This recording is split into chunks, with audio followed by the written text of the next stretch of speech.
इथे उभे शिवा काशीद महाराजांकडनं खाली येत आहेत आणि मी आता दोघांचा रोल करणार आहे.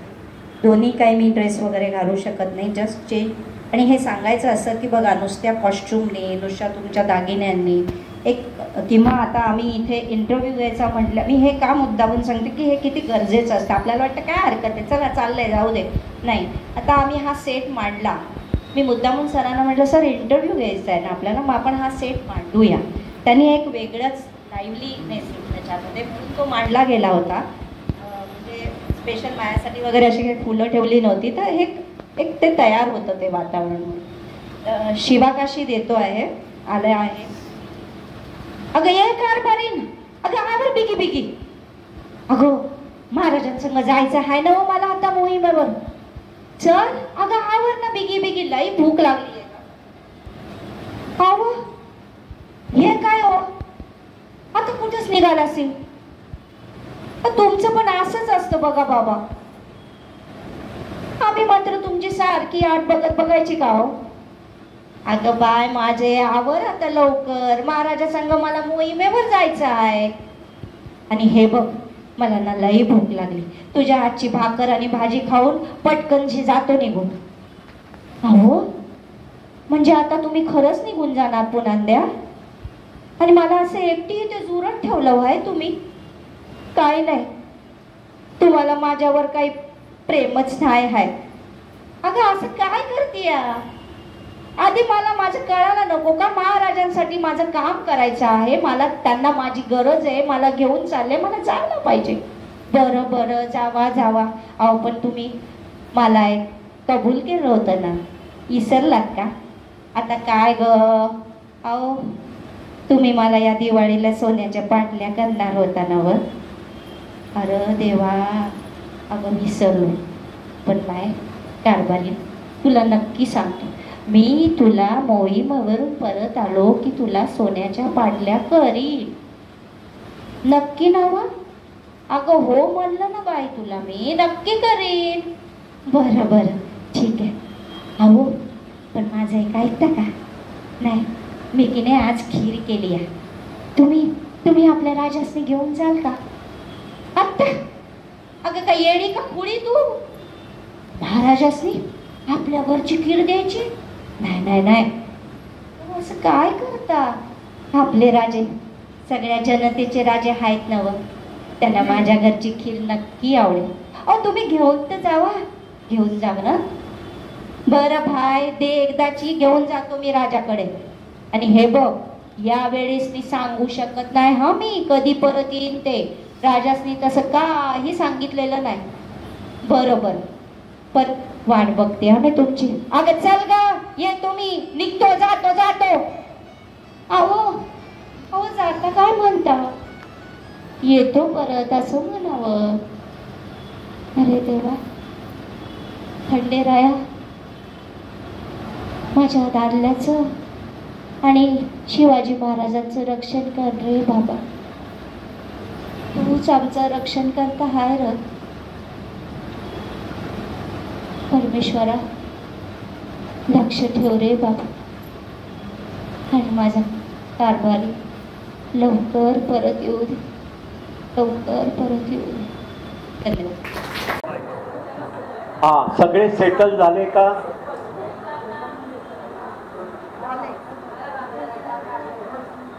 सगळे सेटल झालेत का सांगा मला. बरं, एक लक्षात घ्या, आत्ताच्या कार्यक्रमामध्ये मीनाताई आपल्या प्रकल्प प्रमुख नाही आहेत. माईक दिलेला आहे, घाबरायला झालं तर माईकवर सांगा. खरंच आता मी एकदम घाबरलेली आहे, कारण सरांनी असं ठरवलं माझा इंटरव्ह्यू घ्यायचा. तुम्हालाच आता अजून आता हॅलो हॅलो हॅलो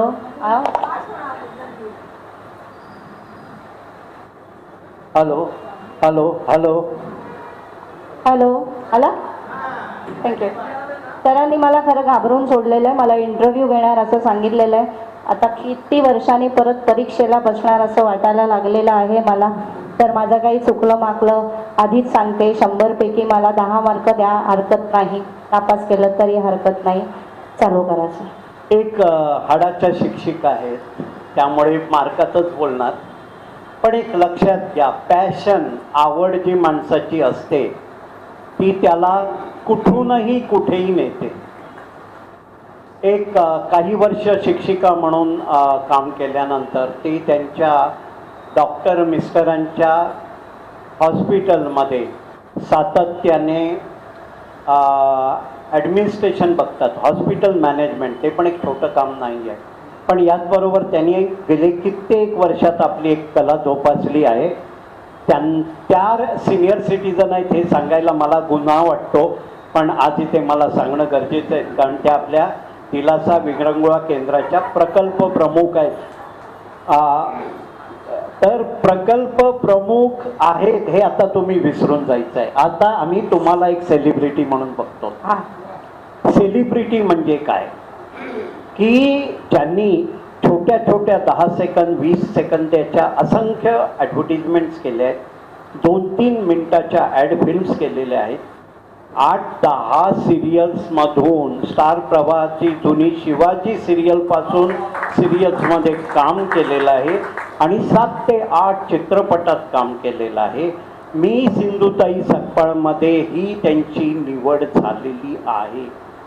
लक्षात घ्या, गुण असल्याशिवाय, म्हणजे आपण गुणाने जेव्हा सगळ्यांना जिंकतो तेव्हाच आपल्याला कोणतरी उभं करतं. नाहीतर ह्या टीमवर्कमध्ये आपला टिकाव लागण्यासाठी आपल्याकडे खूप गुण लागतात आणि ते सर्व गुण मीनाताईंमध्ये आहेत. तर मी असं म्हटलं आहे, advertisement, ad films, T V मालिका आणि सिनेमा या सर्व क्षेत्रातून मुसाफिरी केलेल्या अभिनेत्री मीना सोनवणे यांची मुलाखत घेणार आहे. मुलाखत घेत आहेत रवींद्र खानोलकर. आपल्याला तांत्रिक गोष्टी थोड्याफार माहिती असतात, पण मी मीनाताईंना, आज आपण मीनाताईंकडून ना काही तांत्रिक गोष्टी समजून घेणार आहोत, ज्याची आपल्याला गरज आहे. आपल्याला ॲक्टर्स ॲक्ट्रेसेस दिसतात, बरेचदा त्यांचे रिटेक कसे होतात, प्रॅक्टिस कशी होत, थोडं थोडं ऐकायला मिळतं. पण मीनाताई, तुम्ही म्हणाला होता एकदा की 3 भाग असतात, प्री प्रोडक्शन, प्रोडक्शन आणि पोस्ट प्रोडक्शन. त्याबद्दल सांगा. त्याच्या आधी मी एक छोटासा, हे दृकश्राव्य माध्यम आहे, त्याचं एक वर्णन अशा शब्दात करते, अशा वाक्यांमध्ये करते की हे म्हणजे एक जायंट व्हील आहे. जायंट व्हील, त्या जायंट व्हीलमध्ये जितके पाळणे असतात ते पाळणे एकत्र फिरत असतात. त्या पाळण्यांना प्रत्येकाला एक एक कामगिरी असते. एक गेला दुसरा गेला असे एकमेकांना ढकलून जात नाही, तर ते बरोबर जात असतात.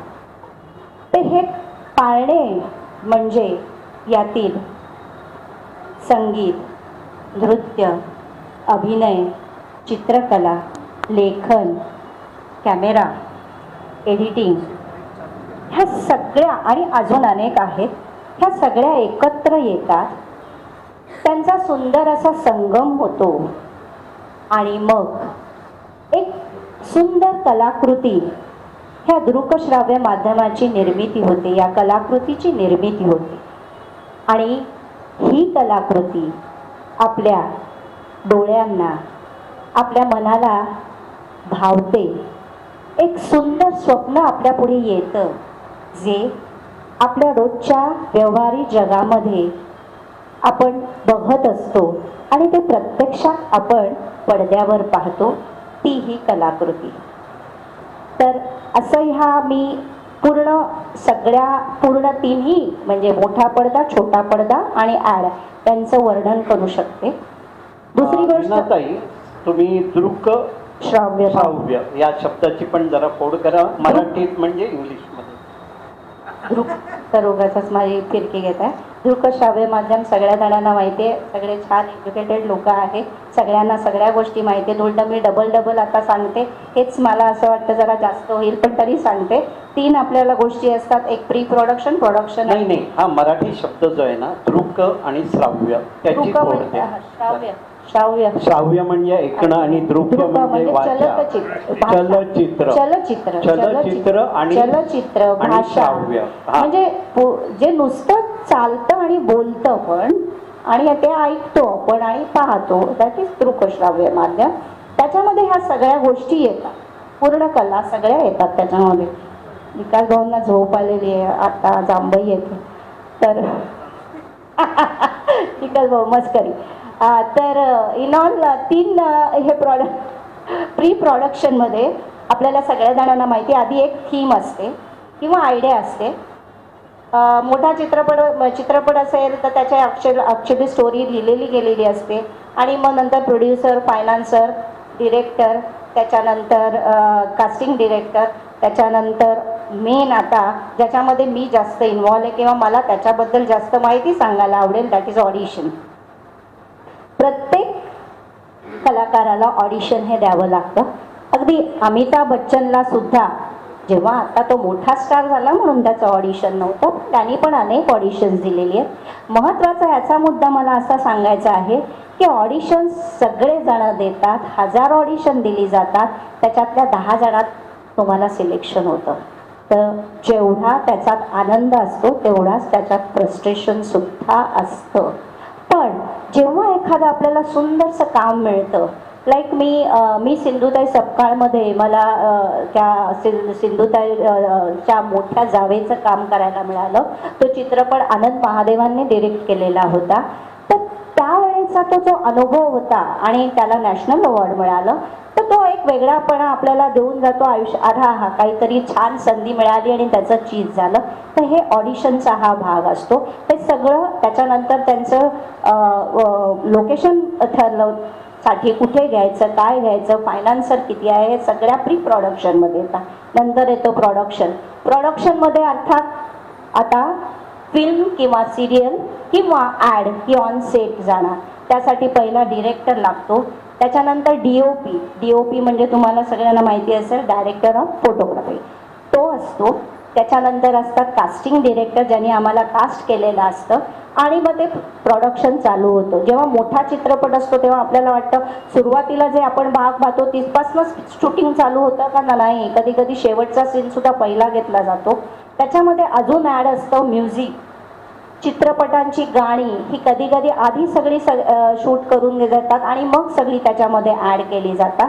त्याच्यानंतर ह्याच्यामध्ये आणि महत्त्वाचं काम असं असतं की DOPचं म्हणजे कॅमेरा, जो अतिशय महत्त्वाचा असतो.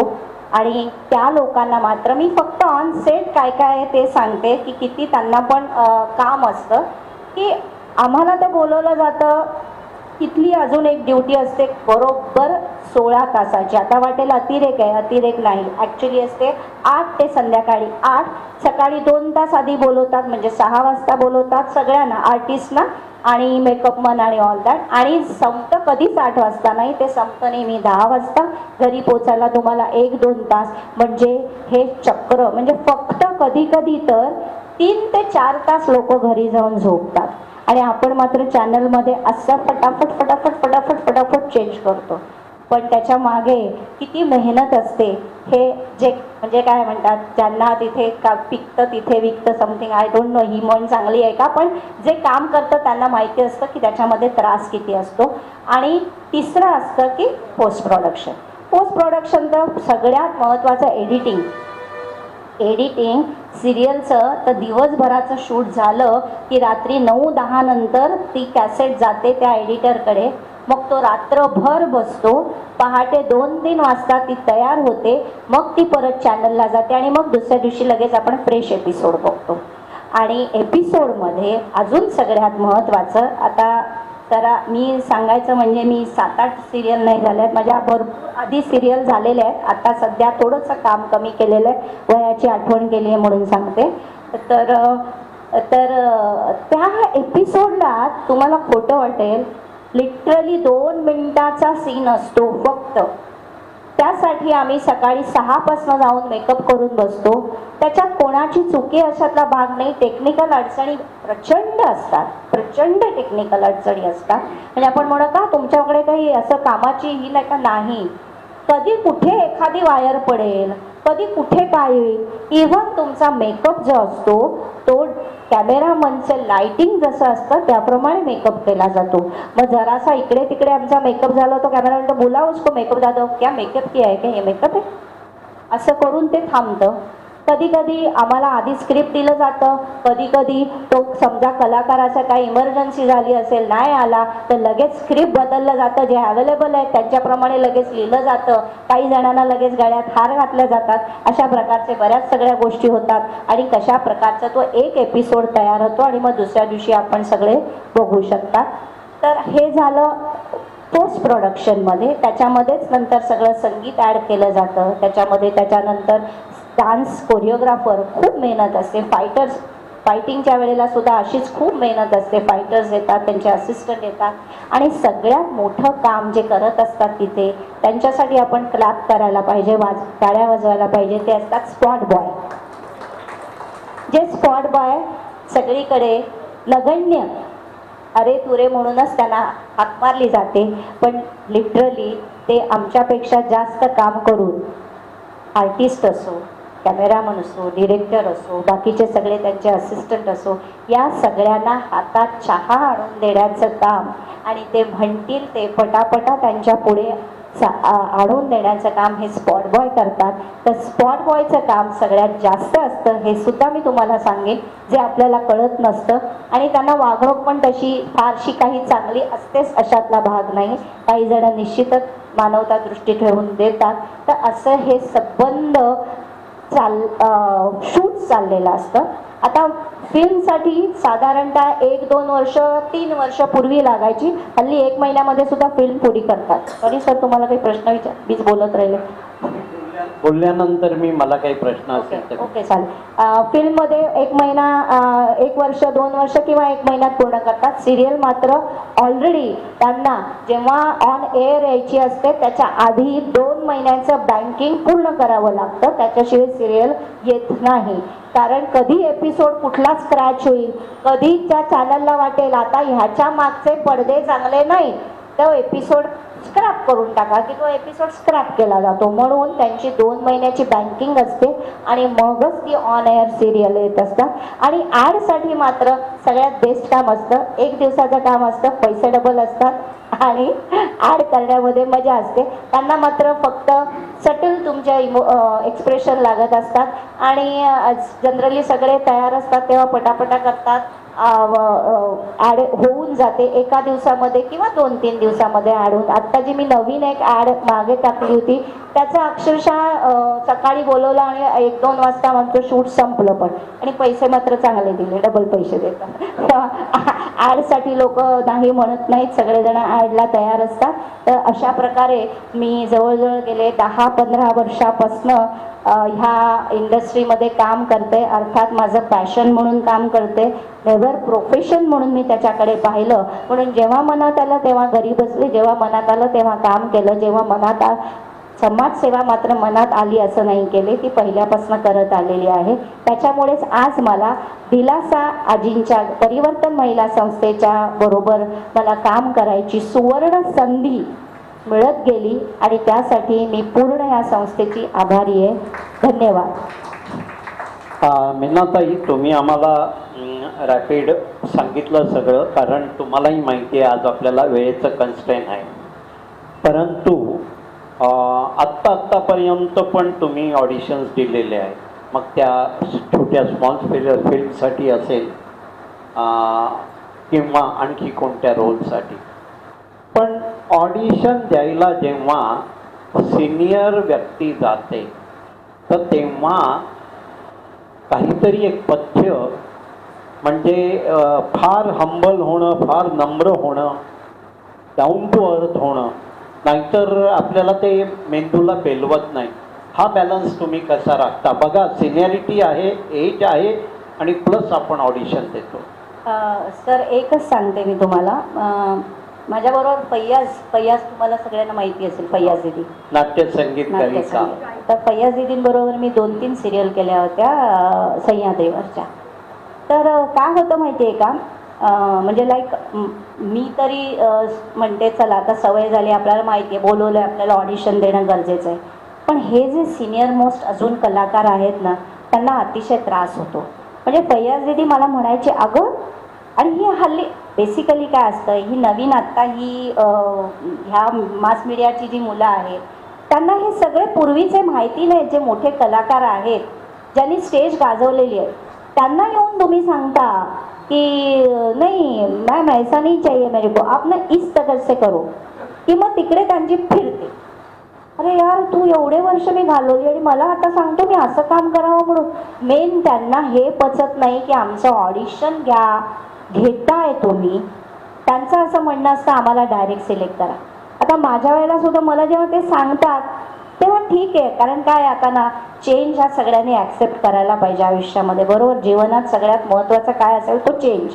त्याच्यामुळे तो चेंज ॲक्सेप्ट केलेला आहे, कारण यांच्याबरोबरच वावरायचं आहे आपल्याला, त्या तरुण मुलांबरोबर. तर त्यांनी सांगितलं ऑडिशन द्या, देतो, अशा प्रकारे द्यायचो. बरं, मग आता अजून एक, आता साधं मला क्रिएटिव्ह सांगा. आजकाल आपल्या मराठी सिरियलमध्ये काय असतं, आई म्हटली की तिचा आंबाडा हा आलाच पाहिजे, बरोबर, राईट आहे का नाही, हो का नाही. आंबाडा घातलेलीच आई सिरियलमध्ये पाहिजे. मला खरंच सांगा, शहरामधल्या सगळ्या बायका आंबाडा घालतात का हो? सगळ्या जणी काय मोठं कुंकू लावून बसलेल्या असतात का हो? पण त्यांना पटतच नाही. अरे आई आहे, ठीक आहे, आईसारखी दाखवा ना. अगर शहरातली दाखवताय का खेड्यातली दाखवताय का? पण त्यांना काही कळत नाही. त्या येतात मुली तरा तरा तरा चालत, नाही नाही मॅम ऐसा नाही, ऐसा करो, ऐसा आंबाडा डालो, आपण आंबाडा घालायचा. सो ॲक्सेप्ट करून चालायचं. नवीन नवीन गोष्ट आहे सगळी, त्यांच्याशी आपल्याला मिळतं जुळतं घ्यायचं आहे म्हणून हे करावं लागतं. बाकी त्याला काही आपला इलाज नसतो, कारण काम करायचं आहे आणि त्याची आवड आहे, बरोबर. तो सुलतानी किडा आहे, तो असतो अंगात, त्याच्यामुळे करायला लागतं. नाही, हे तुम्ही अगदी बरोबर सांगितलं. आणि अरे अशा प्रकारचे बरेच गुण तुमच्यात आहेत. म्हणजे आपण गुणी असून किंवा कलाकार असून उपयोगाचं नाही, त्याच्याबरोबर हे गुण पाहिजेत. कारण आपण नवीन जनरेशन बरोबर काम करतो. हा तुम्ही एक छान मुद्दा सांगितला आहे. आणि नवीन जनरेशन हा अज्ञानी असतो, पण त्यांना त्या वयात त्यांचं अज्ञान कुठे ते कळत नसतं. पण आता तुम्ही मगाशी सांगितलं की तुम्ही बरेच वर्ष बऱ्याच मालिकांमधून काम केलं. तर आपल्याला थोडीशी वेळेची मर्यादा आहे. आपल्याला थोडी ॲबस्ट्रॅक्ट का होईना ही आजची मुलाखत घ्यायची आहे. कारण तुम्ही मोठा पडदा केलेला आहे, छोटा पडदा केलेला आहे, ॲड फिल्म्स केलेल्या आहेत आणि वन डे ॲड केलेले आहेत. सगळे वेगवेगळे विषय आहेत. पण आता सिरियलसाठी कदाचित तुम्ही 16 तास देऊ इच्छित नाही. म्हणजे तुमची क्षमता नाही असं नाही आहे.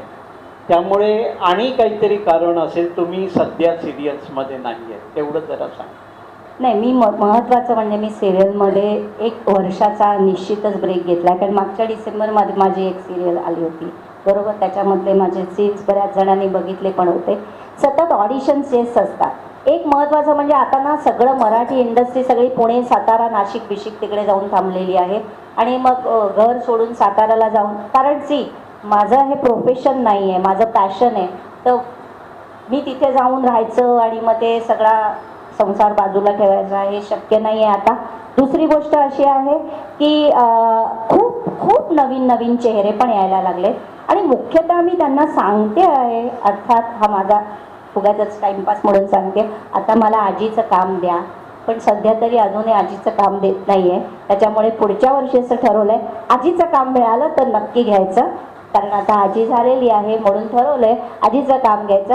आणि मी माय चॉईस, मी काम वर्षभर घेतलेलं नाही आहे. कारण मला माझ्या मिस्टरने आता मात्र दम दिलेला होता की आता जरा वर्षभर तरी मला वेळ दे. कारण एकदा सिरियल घेतल्या की तुम्हाला कुठे बाहेर जाता येत नाही. कारण त्यांच्या पूर्ण जोपर्यंत आपला ट्रॅक संपत नाही तोपर्यंत तुम्ही बांधील असतात. दुसरं गोष्ट इथे ह्या म्हणजे एक मोठे विक्रम गोखले सरांनी हे सांगितलेली गोष्ट आहे की ह्या इंडस्ट्रीत कोणी कोणाचं नसतं. तुमची कुठलीही इमर्जन्सी येऊ दे, त्यांचे पैसे लागलेले असतात, दिवसभर त्यांचं जे काही स्टुडिओ बुक केलेला असतो, सगळे आर्टिस्ट आलेले असतात. तुम्ही कुठलंही त्यांना असं कारण देऊ शकत नाही की मला आज यायला मिळत नाही. बाय हुक और क्रूक तुम्ही तिथे जाऊन पोचायचं, तुम्ही शूट करायचं, हे ठरलेलं असतं. सो मी बाय चॉईस 1 वर्ष काम करायचंच नाही असं ठरवलेलं होतं. तो ह्या 24 मध्ये पूर्ण होईल आणि मग समजा अजून पुढे काही आलं तर निश्चित काम करणार.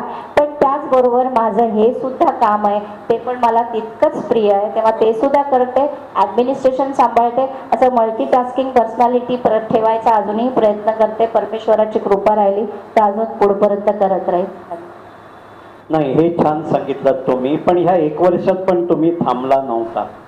तुमचं प्रोडक्शन म्हणून तुम्ही जी केली या 1 वर्षामध्ये, तुमची स्वतःचं प्रोडक्शन म्हणून, त्याबद्दल थँक्यू सर. अजून एक मला सरांनी आठवण करून दिली ॲक्च्युली. Thank you sir. मला एक अजून एक जाणवलं, म्हणजे मी वर्षानुवर्ष सिरियल करते, मूवीज केल्या होत्या, ॲक्टिंग पॅशन खूप आवडतं अभिनय करायला. पण हे सगळं करता करता मला हळूहळू लक्षात आलं की मला लिहायला पण फार आवडतंय, मी डिरेक्शन चांगलं करू शकते. आणि म्हणून मी गेल्या 2 वर्षामध्ये 2022 आणि 2023 मध्ये मी माझं प्रोडक्शन होतं ते, आणि मी 2 सव्वा तासाची नृत्यनाट्यविष्कार एक मी सादर केलं, ज्याच्यामध्ये पहिलं होतं अलौकिका, ज्याच्यामध्ये मी 3 नायिका सादर केल्या होत्या, राधा, कैकई आणि गौतमी.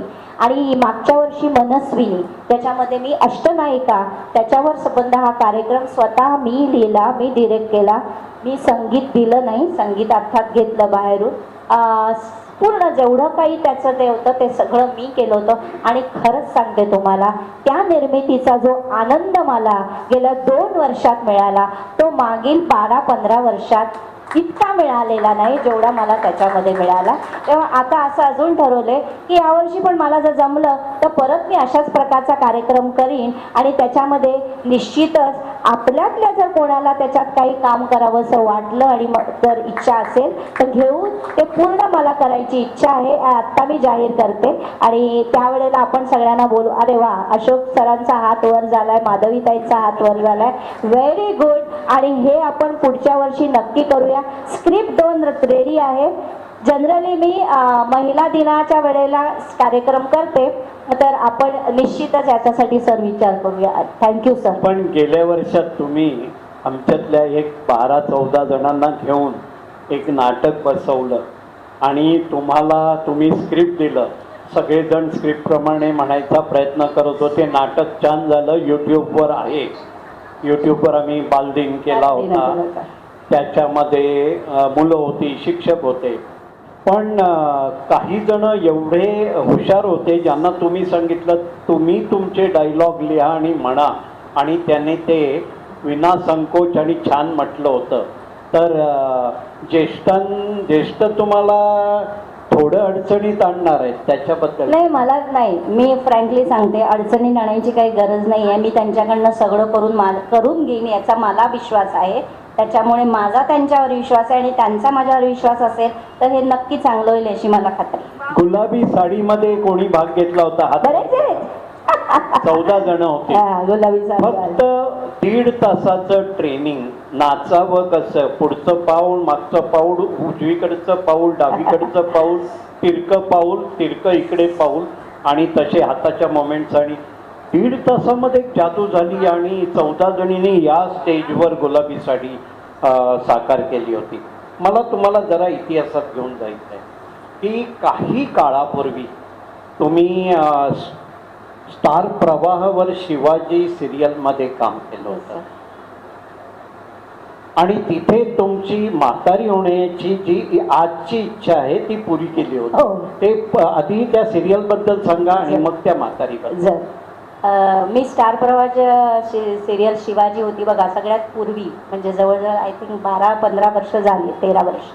तर तेव्हा त्या सिरियलमध्ये मला शिवा काशीच्या बायकोचा रोल होता आणि तो आमचा एपिसोड होता. तो इतका त्यावेळेला त्याला TRP होती.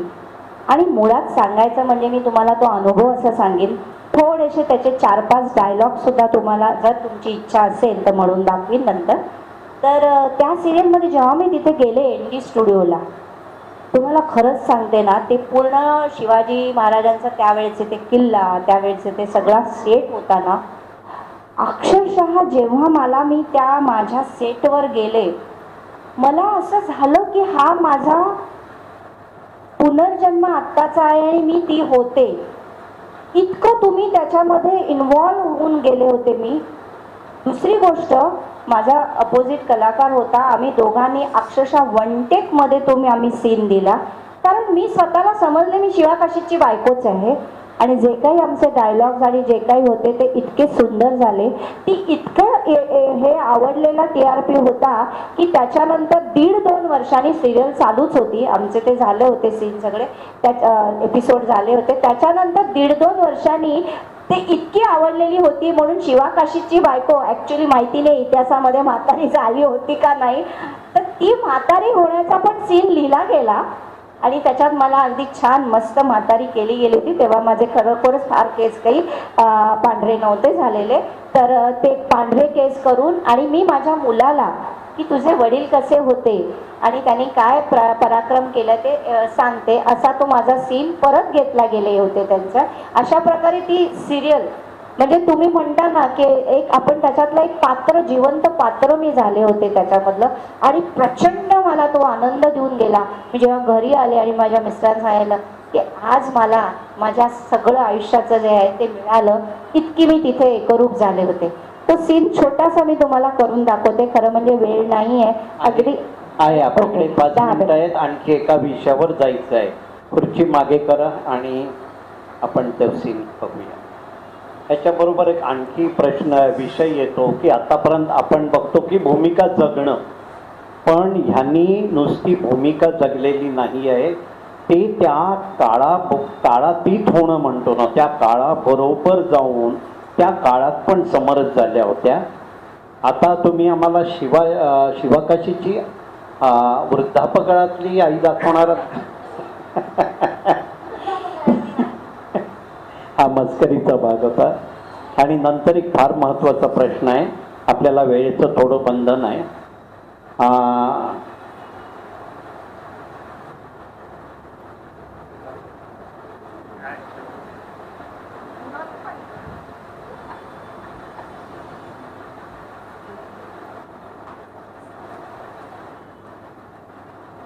सीन असा होता की मी जेव्हा तिकडे गेले तेव्हा त्या शिवाजी महाराजांच्या किल्ल्याच्या खाली असलेली सगळी खेडी गावं, त्याच्यातलं एक हे घर इथे उभे शिवा काशीद महाराजांकडनं खाली येत आहेत आणि मी आता दोघांचा रोल करणार आहे. दोन्ही काही मी ड्रेस वगैरे घालू शकत नाही, जस्ट चेंज.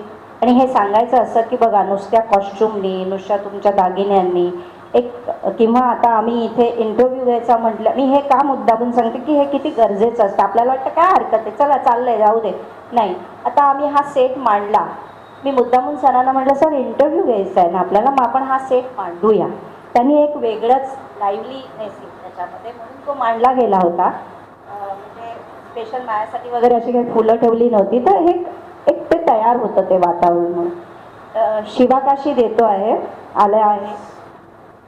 अगं ये कार पारीन, अगं आवर बिगी बिगी, महाराजांसंग जायचं हाय ना मग मला आता मोहिमेवर, चल अगं आवर ना बिगी बिगी, लई भूक लागली आहे. आवर हे काय हो, आता कुठेच निघाला असेल. तुमचं पण असंच असतं बघा बाबा, आम्ही मात्र तुमची सारखी आठ बघायची का हो. अगं बाय माझे, आवर आता लवकर, महाराजा संग मला मोहिमेवर जायचं आहे. आणि हे बघ, मला ना लई भूक लागली, तुझ्या हातची भाकर आणि भाजी खाऊन पटकनशी जातो निघून. अहो म्हणजे आता तुम्ही खरंच निघून जाणार पुण्यांद्या आणि मला असं एकटी इथे जुरत ठेवलं आहे तुम्ही. काय नाही, तुम्हाला माझ्यावर काही प्रेमच काय आहे. अगं असं काय करते, आधी मला माझं कळायला नको का, महाराजांसाठी माझं काम करायचं आहे, मला त्यांना माझी गरज आहे, मला घेऊन चालले, मला जायला पाहिजे. बरं बरं, जावा जावा. अहो पण तुम्ही मला एक कबूल केलं होतं ना, विसरलात का? आता काय ग, अहो तुम्ही मला या दिवाळीला सोन्याच्या पाटल्या करणार होता ना व? अरे देवा, अगं विसरलो. पण बाय कारभारी, तुला नक्की सांगतो, मी तुला मोहीमवरून परत आलो की तुला सोन्याच्या पाटल्या करीन. नक्की ना व? अगं हो म्हणलं ना बाई, तुला मी नक्की करीन. बरं बरं ठीक आहे. अहो पण माझं एक ऐकता का? नाही, मी की नाही आज खीर केली आहे. तुम्ही तुम्ही आपल्या राजासनी घेऊन जाल का? आत्ता? अगं काय येडी का खुळी तू? महाराजासनी आपल्यावरची खीर द्यायची? नाही नाही नाही, असं काय करता? आपले राजे सगळ्या जनतेचे राजे आहेत ना व, त्यांना माझ्या घरची खीर नक्की आवडेल. अहो तुम्ही घेऊन तर जावा, घेऊन जा ना. बरं भाई दे, एकदाची घेऊन जातो मी राजाकडे. आणि हे बघ, यावेळेस मी सांगू शकत नाही हा मी कधी परत येईल ते. राजासनी तसं काही सांगितलेलं नाही. बरोबर, पण वाट बघते हा ना तुमची. अगं चल ग, येतो मी, निघतो, जातो जातो. अहो अहो जाता काय म्हणता? येतो परत असं म्हणावं. अरे देवा, खंडेराया, माझ्या दादल्याचं आणि शिवाजी महाराजांचं रक्षण कर रे बाबा. तूच आमचं रक्षण करता हाय र परमेश्वरा. लक्ष ठेव रे बाबा.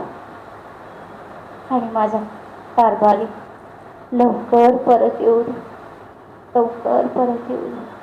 धन्यवाद. मीनाताई, हा विषय एवढा मोठा आहे, मी मीनाताईंना विनंती करीन की आपण परत एकदा हा कार्यक्रम पूर्णपणे घेणार आहोत, असा 20 मिनिटाचा नाही. पण मीनाताई, ते मी सिंधुताई सकपाळ बोलते आहे, या विषयाला टच केल्याशिवाय पुढे जाता येत नाही. एवढा मोठा चित्रपट ज्याच्यामध्ये सिलेक्शनसाठी पण खूप कॉम्पिटिशन असावी, त्या ठिकाणी आपल्या मीनाताई सोनवणे या एक गुणी ॲक्ट्रेस सिलेक्ट व्हावा. टाळ्या वाजवायला हरकत नाही त्यांच्यासाठी. हां मीनाताई, ॲक्च्युली ह्याचं पण ऑडिशन दिलं गेलं होतं आणि जे कास्टिंग डिरेक्टर होते त्यांनी चक्क, म्हणजे मी म्हटलं मगाशी की 1000 ऑडिशन द्यायचे आणि 10मध्ये तुम्ही सिलेक्ट केले जातात. पण माझं नशीब चांगलं होतं किंवा मी ऑडिशन पण चांगलं दिलं असेल. आणि मुळात म्हणजे ती त्यांची जी भाषा होती ती मी चांगला त्याचा लहेजा पकडला होता. मला जे स्क्रिप्ट दिलं जातं ते मी उत्तमपणे बोलले होते आणि त्याच्यामुळे माझं पटकन तसं न काही त्रास होता माझं सिलेक्शन झालं. आमच्या या चित्रपटाचं म्हणजे जो मध्यंतराच्या आधीचा चित्रपट आहे त्याचं सगळ्याचं चित्रीकरण हे गगनभाऊ कोल्हापूरच्या जवळ असेल, माहिती आहे तुम्हाला, आहे तिथे आमचं शूटिंग झालं. आणि सगळ्यात महत्त्वाचं गोष्ट म्हणजे आता सिंधुताई आपल्यामध्ये नाही आहे, पण आम्हाला त्यांचा सहवास पूर्ण आमच्या शूटिंगच्या वेळेमध्ये त्या आमच्याबरोबर होत्या. 10-12 दिवस माझं शूटिंग होतं, कारण आम्ही इंटरव्हलच्या आधीच होत, नंतर सगळं त्यांचं वेगळं आयुष्य चालू होतं. तर त्यांच्याबरोबर राहायला मिळालं. त्या प्रत्येक वेळेला सिंधुताई आमचं जेव्हा शूट चालू असायचं कुठेही दुसऱ्या झोपड्या, तर येऊन तिथे थांबायच्या, सांगायच्या. फक्त थोडंसं आपल्याला सिनेमाला लिबर्टी घ्यावी लागते, तुम्हाला माहिती आहे कधी कधी. मग त्या मात्र तिथे अडून बसायच्या. अहो माझ्या बाबतीत असं झालं नाही. मग आनंद सरांना खूप सांगायला लागायचं, नाही आम्हाला ही लिबर्टी घ्यावी लागते. पण हा चित्रपट माझ्या आयुष्यातला एक काय म्हणतात सुवर्ण क्षण होता आणि तो मला खूप काही देऊन गेला. कारण आनंद महादेवन सरांकडे काम करायचं म्हणजे एक मोठी काय म्हणतात त्याला मोठी परीक्षा द्यावी लागते, कळलं का? ते असं बाकीचं ऐकून घेत नाहीत. आणि त्यांनी आम्हाला अगदी म्हणजे आणि हाँ दुसरा दिवस, अरे तुम लोग मराठी आर्टिस्ट ऐसे क्यों देते हो, बहुत ज्यादा लाऊड बोलते हो, नाही कम करो कम करो कम करो, असं करून आमच्याकडनं ते पूर्ण त्यांनी काढून घेतलं आणि अतिशय सुंदर तो चित्रपट झालेला होता आणि सगळे मोठे आर्टिस्ट पण बरोबर होते. म्हणून सुद्धा आता तेव्हा मी थोडी नवीन होते, त्याच्यामुळे त्यांच्याबरोबर त्याच्यामध्ये होते, आता ते लिमयच आहे ना, ते उपेंद्र लिमय, सॉरी हां ते त्यांच्याबरोबर माझा सीन होता, तो माझा धीर हे दाखवले होते. तर हे असा तो हा आनंद जो होता ना तो खूप छान होता आणि खूप छान माझे ते त्यावेळचे दिवस गेले. 10 दिवस आम्ही आता तिथेच जाऊन राहतो. छान सगळ्या सोयी असतात, असं काही नसतं चुकीचं सांगतात, व्यवस्थित सोयी असतात, सगळं व्यवस्थित, आर्टिस्टना तर दिलंच जातं सगळं व्यवस्थित आणि मस्त एक आनंद असतो.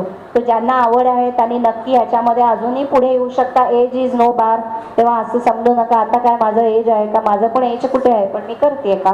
तर सगळ्या जणांना ज्यांना आवड आहे त्यांनी जरूर अशाच प्रकारे काही करत राहिलात तर चांगलं होईल. अजून सर नाही, आजच्या कार्यक्रमात आपण विचारण्यासारखं खूप आहे. आपण परत एकदा एक सविस्तर कार्यक्रम करू आपल्या सभासदांसाठी आणि सगळ्यांसाठी, आणि तो झूमवर करू ऑनलाईन. आणि सिंधुताई सकपाळ यांची सहवास लाभला आहे आणि त्यांच्या बरोबर आपण काम केलेलं आहे. त्या सिंधुताई सकपाळांची आठवण ठेवून आजच्या कार्यक्रमात आपण इथे थांबूया. धन्यवाद. सगळ्यांचे सगळे खूप थांबले खूप आभार. त्याच्याबद्दल धन्यवाद. सगळ्यांचे खूप खूप थांबवलं बसवलं.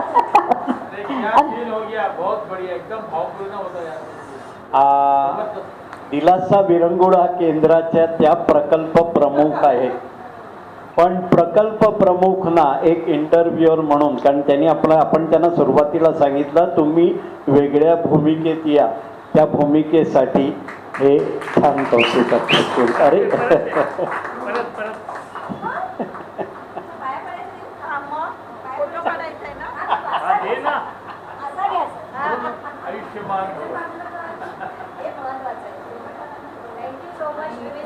सरांनी हा इंटरव्ह्यू चांगला घेतला त्याबद्दल त्यांचा धन्यवाद. खूप खूप आभार सगळ्यांचे.